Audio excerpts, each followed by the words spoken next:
Welcome to TV 11 నా పేరు పద్మ. వివరాలు వెళ్లే ముందు హెడ్లైన్స్ చూద్దాం. రాష్ట్ర వ్యాప్తంగా కురిసిన వర్షాలకు 9 మంది మృతి.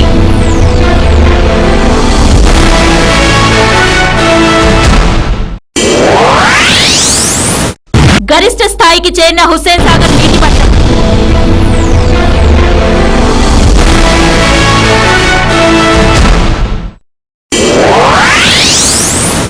హైదరాబాద్ ఎల్బీ నగర్ సీఏకు త్రుటిలో తప్పిన ప్రమాదం.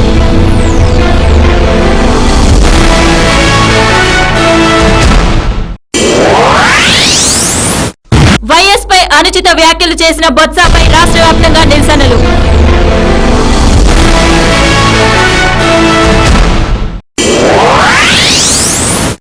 శ్రీనగర్ లో మళ్లీ చెలరేగిన హింసాకాండ.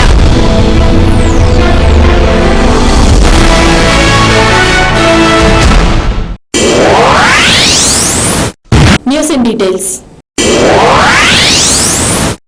రాష్ట్రంలో భారీ వర్షాల కారణంగా జనజీవనం స్తంభించింది. దీంతో రాష్ట్రంలో మొత్తం మీద 9 మంది మృతి చెందారు.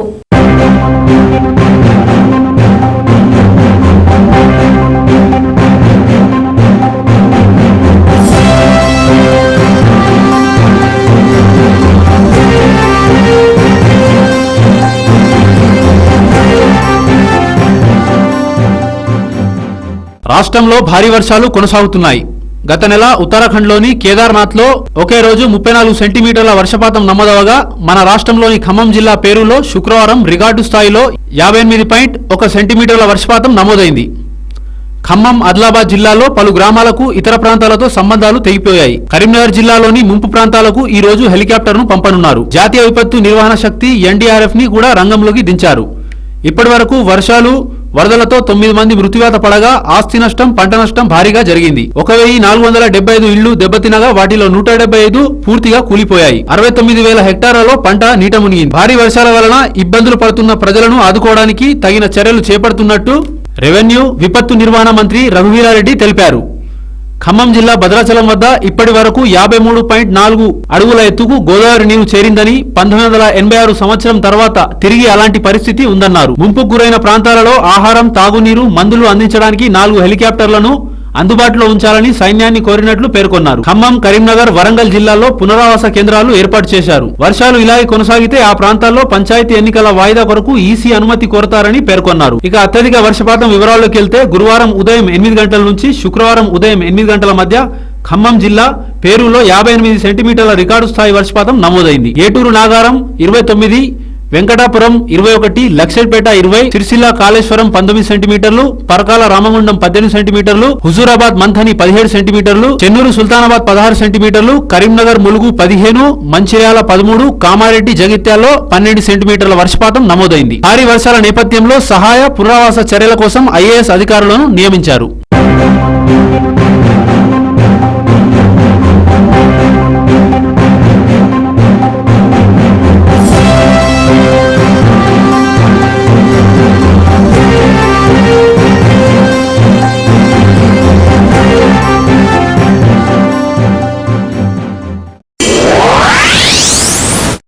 హుస్సేన్ సాగర్ లో నీటి మట్టం గరిష్ట స్థాయికి చేరింది. దీంతో చుట్టుప్రక్కల ప్రాంత వాసులు ఆందోళన చెందుతున్నారు.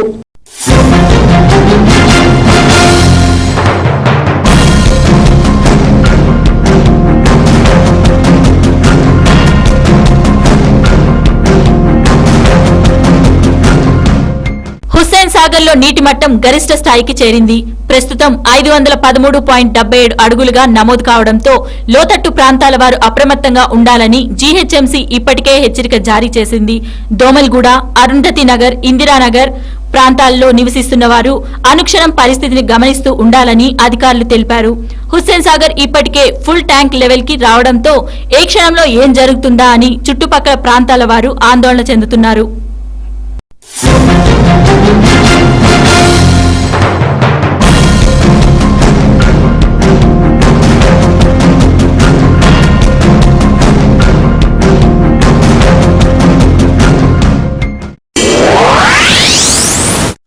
ఎల్బీ నగర్ కు చెందిన చెందిన సిఐ శ్రీనివాస్ రెడ్డికి ప్రమాదం తప్పింది.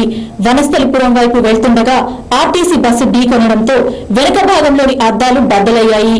ఈ ఘటనలో సిఐకి ప్రమాదం తప్పగా డ్రైవర్ కు గాయాలయ్యాయి.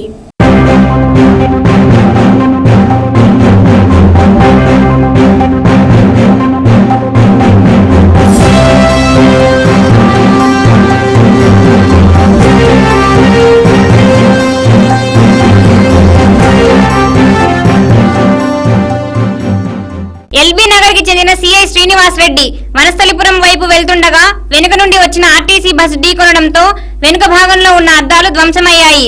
అదృష్టవశాతం సిఐ శ్రీనివాస్ రెడ్డికి ప్రమాదం క్షణంలో తప్పింది. ఈ తరుణంలో పోలీస్ వాహనం నడుపుతున్న డ్రైవర్ కు గాయాలవడంతో ఆసుపత్రికి తరలించారు. అటుపిమ్మట ఆర్టీసీ డ్రైవర్ ను పోలీసులు అరెస్ట్ చేశారు. ఈ ఉదాంతం Hyderabad LB Nagar Chintakunta check post వద్ద చోటు చేసుకుంది.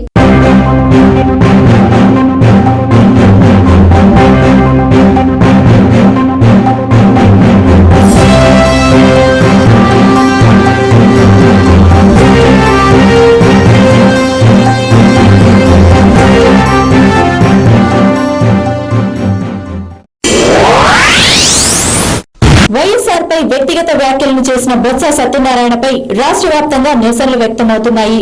రాష్ట్రంలో కొన్ని ప్రాంతాల్లో వైఎస్ అభిమానులు బొత్స దిష్టిబొమ్మను తగలబెట్టారు.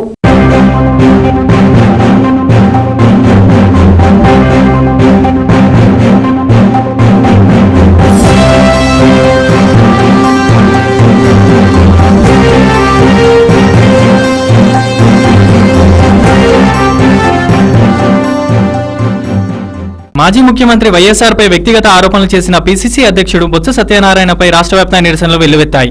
తిన్నింటి వాసాలు లెక్కపెట్టడంలో బొత్సను మించిన వారు లేరు అని, బొత్స లిక్కర్ డౌన్ అని, అలాగే షర్మిల పాదయాత్రను దూరుతున్న ప్రజాదరణ ఓర్వలేక ఇలాంటి వ్యక్తిగత ఆరోపణలు చేస్తున్నారని శ్రీకాకుళంలో వైఎస్ఆర్ సర్కిల్ వద్ద ఇదే జిల్లాలో పాతపట్టణంలో బొత్స దిష్టిబొమ్మ దహనం చేశారు. విశాఖ జిల్లా తగడపు వలస జాతీయ రహదారిపై విజయవాడ మరియు ఒంగోలు వైఎస్ఆర్ సిపి కార్యాలయం ఎదుట, అలాగే కర్నూలు కలెక్టర్ కార్యాలయం ముందు వైఎస్ఆర్ సిపి కార్యకర్తలు బొత్స దిష్టిబొమ్మ దహనం చేస్తూ నిరసన వ్యక్తం చేశారు.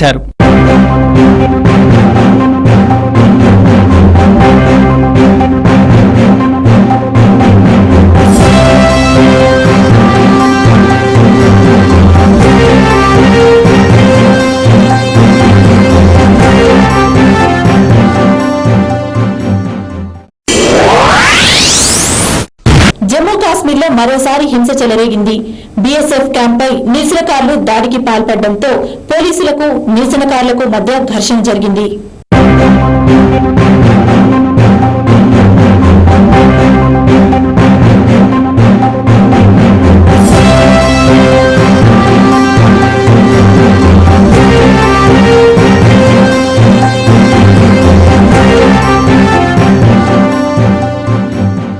జమ్మూ కాశ్మీర్లో మరోసారి హింస చెలరేగింది. రాంబాన్ జిల్లాలో బీఎస్ఎఫ్ క్యాంపుపై ఆందోళనకారులు దాడికి పాల్పడ్డారు. దీంతో బీఎస్ఎఫ్ జవాన్లు కాల్పులు జరపడంతో 4 మృతి చెందారు. బుధవారం రాత్రి రాంబాన్ జిల్లాలోని షాదీగులి గ్రామంలో దర్సునల్లా బ్రిడ్జ్ సమీపంలోని చెక్పోస్ట్ వద్ద అనుమానాస్పదంగా తిరుగుతున్న 25 ఏళ్ల యువకుడిని బీఎస్ఎఫ్ పెట్రోలింగ్ సిబ్బంది గుర్తించారు. అతను అక్కడికి ఎందుకు వచ్చాడని ప్రశ్నించగా వివరాలు చెప్పేందుకు నిరాకరించాడు. దీంతో ఆ యువకుడిని కొట్టిన భద్రతా సిబ్బంది తర్వాత అతన్ని విడిచిపెట్టారు. ఈ నేపథ్యంలో గురువారం ఉదయం 6 గంటల సమీపంలో వందల సంఖ్యలో నిరసనకారులు బీఎస్ఎఫ్ క్యాంపుపై దాడికి పాల్పడ్డారు. భద్రతా దళాలపై విచక్షణారహితంగా రాళ్ల వర్షం కురిపించారు. దీంతో పలువురు జవాన్లు గాయపడ్డారు. పరిస్థితి చెయ్యి దాటిపోవడంతో భద్రతా సిబ్బంది ఆందోళనకారులపై కాల్పులు జరిపారు. దీంతో 4 ప్రాణాలు కోల్పోగా 44 మంది గాయపడ్డారు. గాయపడిన వారిని రాంబాన్ జిల్లా ఆసుపత్రికి తరలించి చికిత్స అందిస్తున్నారు. పరిస్థితి విషమంగా ఉన్న 13 మందిని జమ్మూ తరలించారు. కాగా ఈ ఘటనపై కేంద్ర హోంమంత్రి సుశీల్ కుమార్ షిండే విచారణకు ఆదేశించారు. కాల్పుల్లో ప్రాణాలు కోల్పోయిన వారి కుటుంబాలకు ప్రగాఢ సానుభూతిని తెలియజేశారు. భద్రతా సిబ్బంది నిర్లక్ష్యంగా వ్యవహరించారని, తేలితే కఠిన చర్యలు తీసుకుంటామని హామీ ఇచ్చారు. కాల్పుల ఘటనకు జమ్మూ కాశ్మీర్ ముఖ్యమంత్రి ఒమర్ అబ్దుల్లా తీవ్రంగా ఖండించారు. ఇటువంటి ఘటనల వల్ల జమ్మూ కాశ్మీర్లో శాంతికి విఘాతం కలుగుతోందని ఆందోళన వ్యక్తం చేశారు. బీఎస్ఎఫ్ జమ్మూ ఐజీ రాజీవ్ కృష్ణ విలేకరులతో మాట్లాడుతూ భద్రతా సిబ్బందిపై ఆందోళనకారులు రాళ్లు రువ్వడమే కాక కాల్పులు కూడా జరిపారని, ఒక జవాన్ కు బుల్లెట్ గాయం కావడమే దీనికి నిదర్శనమన్నారు. నిరసనకారులు ఆయుధాల స్టోర్ వైపు వెళ్లే ప్రయత్నం చేయడంతో కాల్పులు జరపాల్సి వచ్చిందని, దీంతో 4 ప్రాణాలు కోల్పోయారని తెలిపారు. ఘటనా స్థలంలో బీఎస్ఎఫ్ పోలీస్ అధికారులు ఉండడంతో ఎవరు కాల్పులు జరిపారనేది తెలియాల్సి ఉందన్నారు. కాగా బీఎస్ఎఫ్ జవాన్లు దైవదూషణంకు పాల్పడినట్టుగా ఒక మత పెద్ద చెప్పడం వల్లే అల్లర్లు చెలరేగాయని హోంమంత్రి సజ్జాద్ అహ్మద్ అనుమానం వ్యక్తం చేశారు. కాల్పుల ఘటనతో జమ్మూ రీజియన్లోని బదేర్వా, గుల్, రాంబాన్, బనిహాల్, సంగల్డాన్లలో హింసాత్మక ఘటనలు చెలరేగాయి. ఆందోళనకారులు పలు పోలీస్ వాహనాలను, అంబులెన్స్లను తగలబెట్టారు. దీంతో పోలీసులు ముందు జాగ్రత్త చర్యగా రాంబాన్ జిల్లాలో కర్ఫ్యూ విధించారు. మరోవైపు కాల్పుల ఘటనకు నిరసనగా వేర్పాటువాద సంస్థ హురియత్ కాన్ఫరెన్స్ 3 రోజుల బంద్కు పిలుపునిచ్చింది.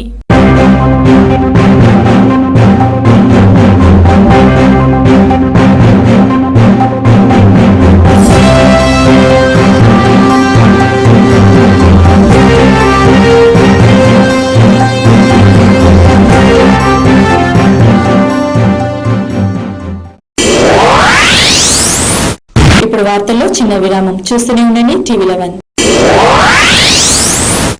మాంసాహారులకు శుభవార్త. అన్ని రకాల తాజా చేపలు, రొయ్యలు మరియు పీతలు దొరుకు ఏకైక స్థలం డకన్ ఫిష్ ల్యాండ్స్. హోల్సేల్ మరియు రీటైల్ అమ్మకాలతో మీకోసం సిద్ధంగా ఉంది Deccan fish land. My address shop number 5 opposite Yellamma temple, Balkampet road, Hyderabad. వివరాలకై సంప్రదించండి 0403000088. మీ పాత కార్ అమ్మాలనుకున్నా, కొనాలనుకున్నా లేదా ఎక్స్చేంజ్ చేయాలనుకున్నా సంప్రదించండి Shri Balaji car consultancy, opposite Saibaba temple, Yellamma temple road, Balkampet, Hyderabad. మా ఫోన్ నెంబర్ 9346967469. స్పాట్ ఫైనాన్స్ సౌకర్యం కూడా కలదు.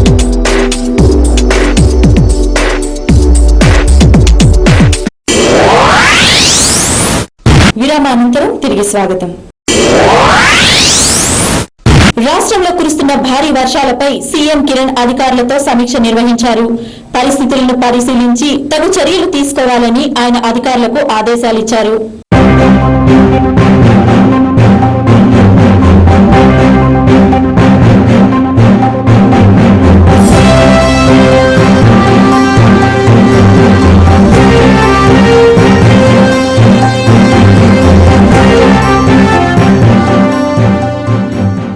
రాష్ట్రంలో కురుస్తున్న భారీ వర్షాలపై ముఖ్యమంత్రి కిరణ్ కుమార్ రెడ్డి అధికారులతో సమీక్ష నిర్వహించారు.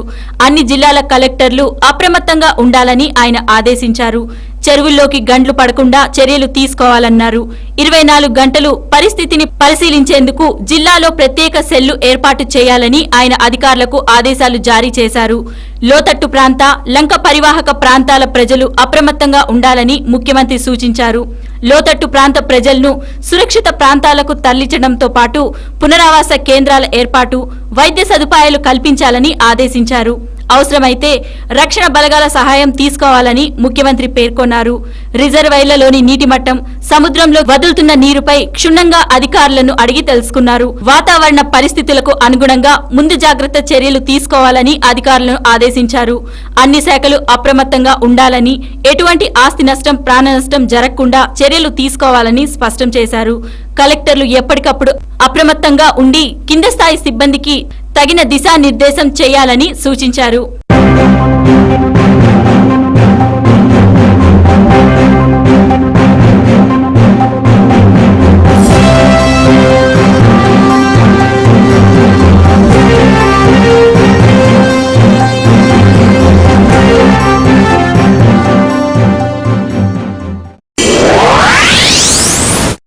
వైఎస్ జగన్ రిమాండ్ను సిబిఐ ప్రత్యేక కోర్టు ఈ నెల 29 వరకు పొడిగించింది.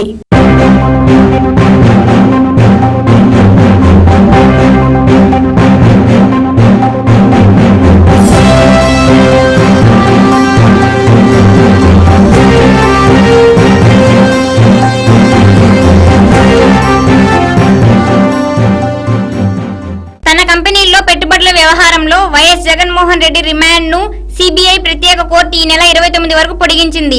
ఇదే కేసులో నిందితులుగా ఉన్న ఆడిటర్ విజయసాయిరెడ్డి, మాజీ మంత్రి మోపిదేవి వెంకటరమణ, ఐఆర్ఏఎస్ అధికారి కేవి బ్రహ్మానంద రెడ్డిలను రిమాండ్ ను కూడా ఈ నెల 29కు పొడిగించిందని సమాచారం. వీరి రిమాండ్ గడువు ముగియడంతో సోమవారం చంచల్గూడ జైలు అధికారులు వీడియో కాన్ఫరెన్స్ ద్వారా ప్రత్యేక కోర్టుల ప్రధాన న్యాయమూర్తి యు దుర్గాప్రసాద్ రావు ఎదుట వీరిని హాజరుపరిచారు.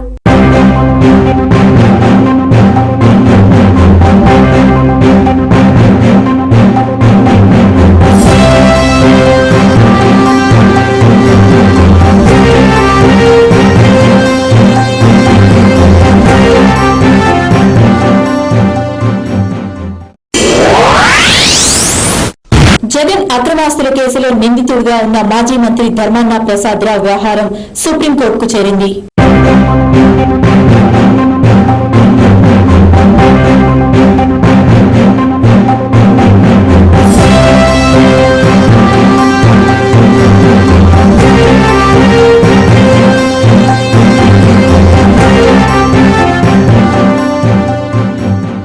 జగన్ అక్రమాస్తుల కేసులో నిందితుడిగా ఉన్న మాజీ మంత్రి ధర్మాన ప్రసాదరావు ప్రాసిక్యూషన్ వ్యవహారం సుప్రీంకోర్టుకు చేరింది. సిబిఐ కోర్టు ధర్మానపై ఉన్న అభియోగాలను విచారణ నిమిత్తం పరిగణలోకి తీసుకోవడాన్ని సవాల్ చేస్తూ ప్రసాదరావు హైకోర్టును ఆశ్రయించడంతో హైకోర్టు అనుకూలంగా ఉత్తర్వులు ఇచ్చింది. దీనిని ఖండిస్తూ సిబిఐ సుప్రీంకోర్టులో ఎస్ఎల్పి దాఖలు చేసింది. సిబిఐ మెమోపై విచారణ 13కు వాయిదా. సిబిఐ కోర్టుకు ప్రసాదరావుపై చేసిన సవాల్ కారణంగా విచారణను ఆగస్టు 13వ తేదీకి వాయిదా వేశారు. ఈ కేసుకు సిబిఐ కోర్టు ప్రధాన న్యాయమూర్తి యు దుర్గాప్రసాదరావు విశ్లేషిస్తున్నారు.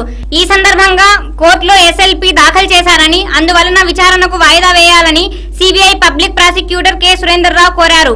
ఎంఆర్ నిందితుల డిశ్చార్జి పిటిషన్లపై విచారణ 2కు వాయిదా. ఈ కేసు నుంచి తనను తప్పించాలంటూ పీజేఎస్సీ దుబాయ్తో పాటు ఇతర నిందితులు దాఖలు చేసిన డిశ్చార్జి పిటిషన్లపై సిబిఐ కోర్టు విచారణ ఆగస్టు 2కు వాయిదా వేసింది. అలాగే సిబిఐకు పంపిన లెటర్ ఆఫ్ రెగ్యులేటర్లను సమాచారం వచ్చేదాకా విచారణ నిలిపివేయాలంటూ సునీల్ రెడ్డి దాఖలు చేసిన మెమోను కూడా ఆగస్టు 2కు వాయిదా వేశారు.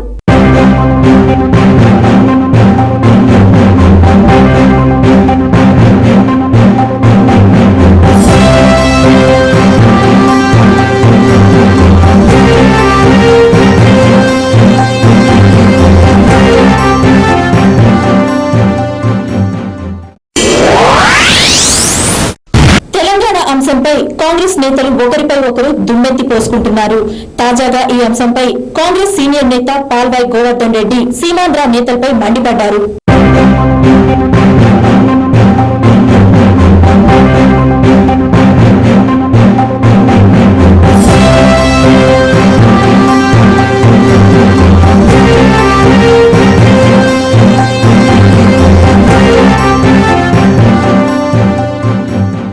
తెలంగాణ అంశంపై కాంగ్రెస్ నేతలు ఒకరిపై ఒకరు దుమ్మెత్తి పోసుకుంటున్నారు. అధిష్టానం ఇస్తానంటే వద్దనడానికి మీరెవరు అని, ప్యాకేజీల సమస్యలు బూచి చూపించి తెలంగాణ ఆపలేరు అని టీ కాంగ్రెస్ ఎంపీలు సీమాంధ్ర నేతలపై ఫైర్ అయ్యారు.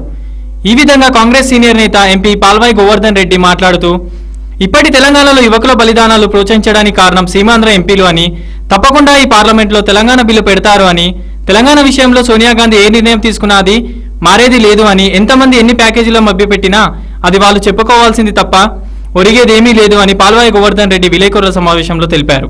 ఎంపీ మదియాష్కి మాట్లాడుతూ, తెరచాటు రాజకీయాలు, దొంగచాటు రాజకీయాలు మాట్లాడవద్దు అని, రాజకీయ లబ్ధి కోసం ప్యాకేజీల కోసం ఏనాడు తెలంగాణ ఆశపడలేదు అని, తప్పకుండా సోనియా గాంధీ తెలంగాణపై సరైన నిర్ణయం తీసుకుంటారని మదియాష్కి తెలిపారు. ఎంపీ రాజయ్య మాట్లాడుతూ, నక్సలిజం చిన్న రాష్ట్రాలతో వస్తుంది అనడం థర్డ్ క్లాస్ విషయం అని కొట్టిపారేశారు. ఎంపీ పొన్నం ప్రభాకర్ మాట్లాడుతూ, తెలంగాణ రాష్ట్రం ఏర్పాటుకు అధిష్టానం నిర్ణయం తీసుకునే సమయంలో ఉండ్రవల్లి రోజుకొక మాట మాట్లాడడం సరికాదు అని, ముఖ్యంగా మా పార్టీకి సంబంధించిన సీమాంధ్ర కాంగ్రెస్ నాయకులు మీ ప్రాంతం గురించి మాట్లాడితే తప్పులేదు, కానీ తెలంగాణ ప్రాంతం బికారో అవుతుందని, తెలంగాణ ప్రజలకు ఉపాధి అవకాశాలు దొరకవని రకరకాలుగా ప్రజలను మభ్యపెట్టడం సరికాదు అని తెలిపారు. ముఖ్యంగా తెలంగాణ విషయంలో కోర్ కమిటీలో సీఎం ఇచ్చిన రోడ్ మ్యాప్లపై ఢిల్లీలో టీ కాంగ్రెస్ నేతలు తీవ్రంగా మండిపడ్డారు. సీఎంతో పాటు సిడబ్ల్యూసీ నేతలతో కలిసి వివరణ ఇవ్వాలని తెలంగాణ కాంగ్రెస్ ఎంపీలు అనుకుంటున్నారు.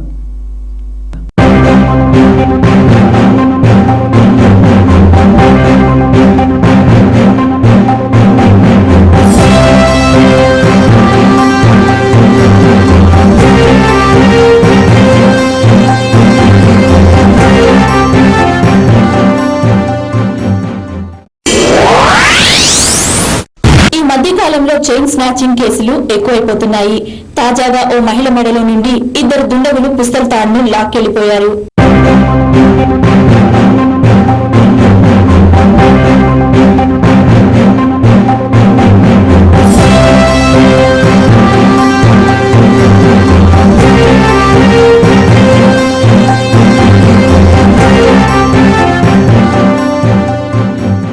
ప్రస్తుత సమాజంలో దినదినాభివృద్ధి చెందుతున్న ట్రాఫిక్ కాలుష్యం లాగానే చైన్ స్నాచర్లు కూడా బాగా పెరిగిపోయారు. బయటికి రావడానికే భయపడాల్సి వస్తున్నంత గత్యంతరం ఎదురయ్యింది.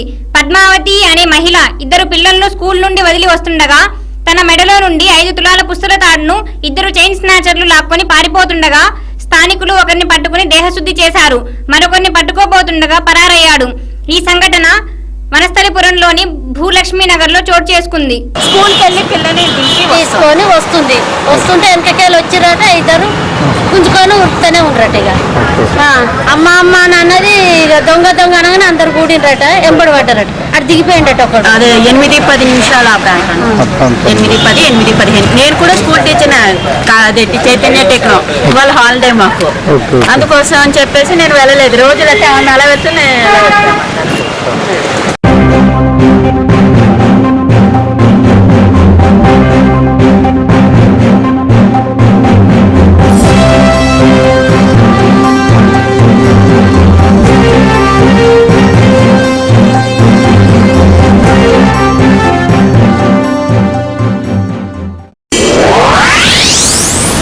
ఇప్పుడు వార్తల్లో చిన్న విరామం. చూస్తూనే ఉండండి TV11.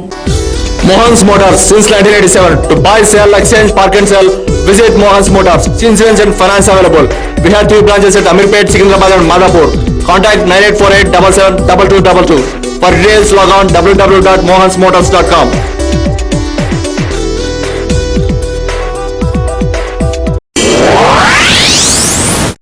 असुफा इस्लामिक स्कूल तालीम इंसान को इंसानियत से हमकिनार करती है, लेकिन क्या आपका बच्चा हकीकी तालीम से आरास्ता हो रहा है? गौर कीजिए, दीन और दुनिया दोनों तालीम का मरकज, जिसने इंसान को वो सिखाया जिसे वो नहीं जानता था.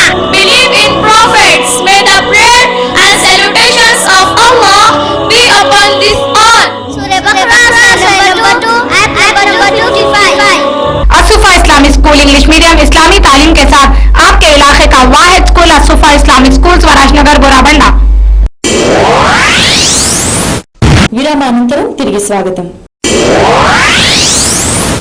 ఉజ్జయిని మహంకాళి ఆలయాన్ని పండుగ సందర్భంగా అలంకరిస్తున్నామని, ఇందుకోసం ఏర్పాట్లు చేస్తున్నట్లు ఆలయ పూజారి తెలిపారు.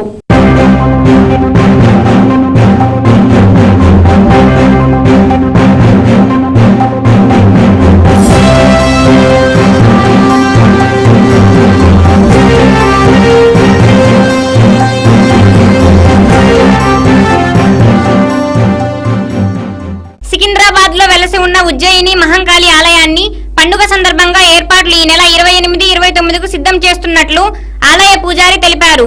ఇందులో భాగంగానే ఘటాలు ప్రారంభమైన తరువాత అమ్మవారిని శాంభవి రూపంలో అలంకరించినట్లు. మొదట ఈ రూపాన్ని పూజిస్తే రాష్ట్ర ప్రజలు సుఖ సంతోషాలు, ఆయురారోగ్యాలతో ఉంటారని ప్రతీతి. ఈ సందర్భంగానే బోనాల కోసము మరోవైపు క్యూ పద్ధతిని నెలకొల్పుతున్నట్లు, ఆలయాన్ని కూరగాయలతో అలంకరించినట్లు వెల్లడించారు. మహాకాళి దేవాలయం సికింద్రాబాద్ ఆషాఢ మాసాన్ని పురస్కరించుకొని శ్రీ ఉజ్జయిని మహాకాళి దేవాలయంలో బోనాల కార్యక్రమం చాలా దిగ్విజయంగా జరుగుతున్నది. ఈ రోజు శుక్రవారం మరియు తొలేక సందర్భంగా శ్రీ ఉజ్జయిని మహాకాళి దేవాలయంలో శాకంబరి దేవి అలంకారం జరిపించబడింది. భక్తులు అమ్మవారిని దర్శిస్తూ ఉన్నారు. విశేషంగా భక్తులు అమ్మవారిని దర్శిస్తూ అమ్మవారికి అలంకరించినటువంటి బంగారు కిరీటములతోటి, పట్టు చీరలతోటి, పట్టు పీతాంబరాలతోటి అమ్మవారు ఎంతో దిగ్విజయంగా ఆనందంగా భక్తులకు దర్శనం ఇవ్వడం జరుగుతున్నది. భక్తులు అమ్మవారిని దర్శించి శాకంబరి దేవి అనుగ్రహానికి పాత్రవాలని కోరుకుంటున్నాం. సర్వే జన సుఖినో భవంతు, లోకా సమస్త సుఖినో భవంతు. కాలే వర్షత పర్జన్యః పృథివీ సస్యశాలినీ దేశయం క్షోభరహితో బ్రాహ్మణాస్తు నిర్భయాః అపుత్రా పుత్రిణస్సంతో పుత్రిణస్సంతో పౌత్రిణః అదనా సదనా సంతు జీవం శరదాం శతం. శ్రీ ఉజ్జయిని మహాకాళి మాతాకి జై. సర్వే జన సుఖినో భవంతు. మీ రామతీర్థ శర్మ, శ్రీ ఉజ్జయిని మహాకాళి దేవాలయం సికింద్రాబాద్. శ్రీ ఉజ్జయిని మహంకాళి దేవస్థానం సికింద్రాబాద్ ప్రతి ఆషాఢ మాసంలో అత్యంత వైభవంగా జరిగే అమ్మవారి బోనాల పండుగ ఉత్సవాలు 14వ తారీఖు జూలై నుండి ప్రారంభించడం జరిగింది. ఆ రోజు నుంచి ఘటాలు ప్రారంభమైనాయి.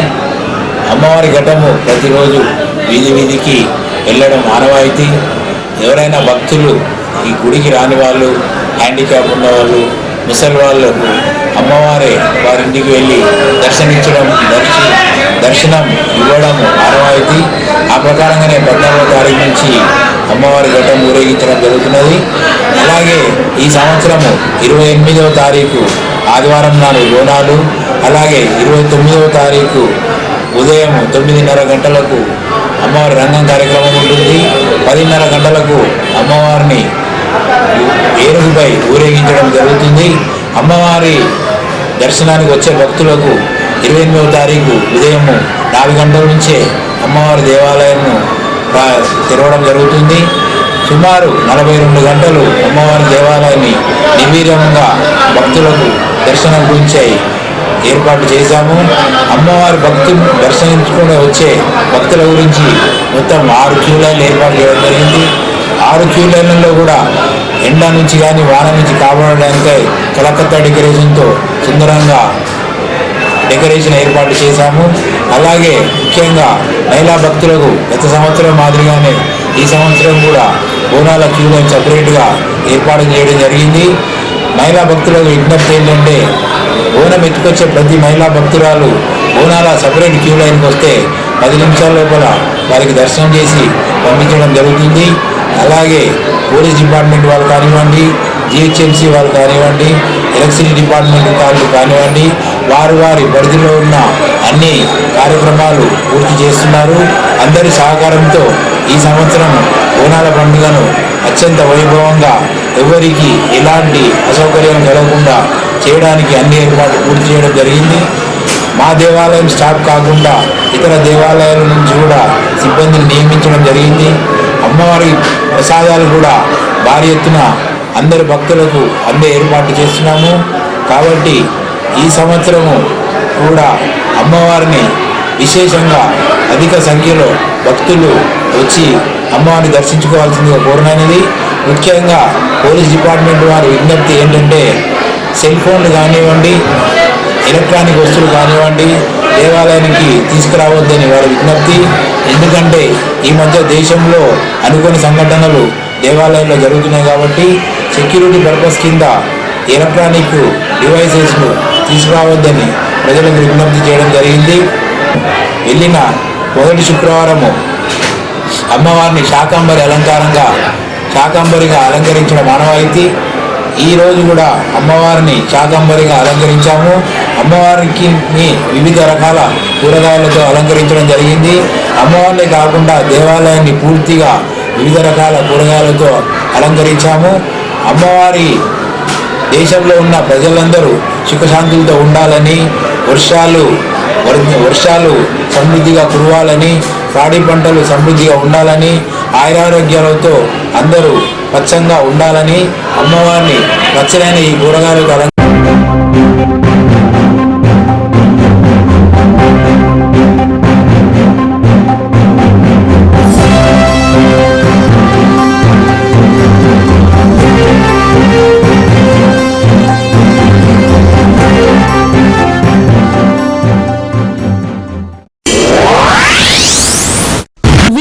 వర్కర్స్ అసోసియేషన్ ఆధ్వర్యంలో వర్క్ చేసే వారిపై నెలకు 50 నుంచి 100 రూపాయలు ఛార్జ్ చేయాలని విజయవాడ మున్సిపాలిటీ నిర్ణయం తీసుకుంది.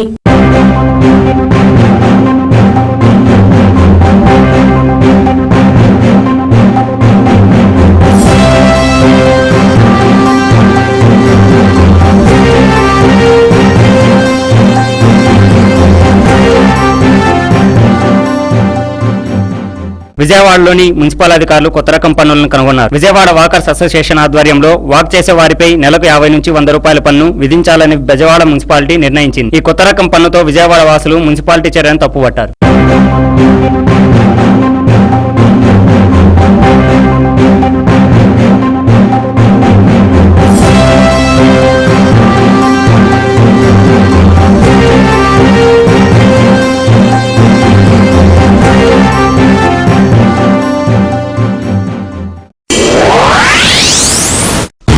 రోజు వార్తలు మరిన్ని అప్డేట్స్ కోసం చూస్తూనే ఉండండి TV11. ప్రపంచంలోని ఏ మూల నుండైనా లాగిన్ అవ్వండి www.tv11live.com మరియు యూట్యూబ్ లో TV11 Hyderabad news. This is Padma signing up.